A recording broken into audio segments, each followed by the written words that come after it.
ফিরাটা হয়ে ওঠেনি এখনো, তবে সময় তো চলে এসছে মনে হয়। ইনশাল্লাহ দ্রুতই ফিরে আসব।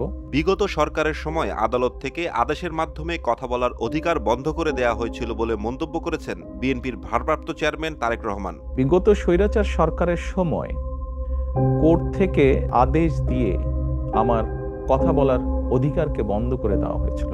গত 17 বছর ধরে 17 বছর পর প্রথম কোনো সাক্ষাৎকারে বিবিসি বাংলাকে তিনি আরও জানান, কথা বলার পথ বন্ধ থাকলেও তিনি বলেছেন থেমে থাকেননি। দেশের সর্বস্তরের জনগণের কাছে আমার আহ্বান, গত এক বছরে তারেক রহমান দেশে কবে ফিরবেন সে বিষয়ে বারবার আলোচনা হয়েছে।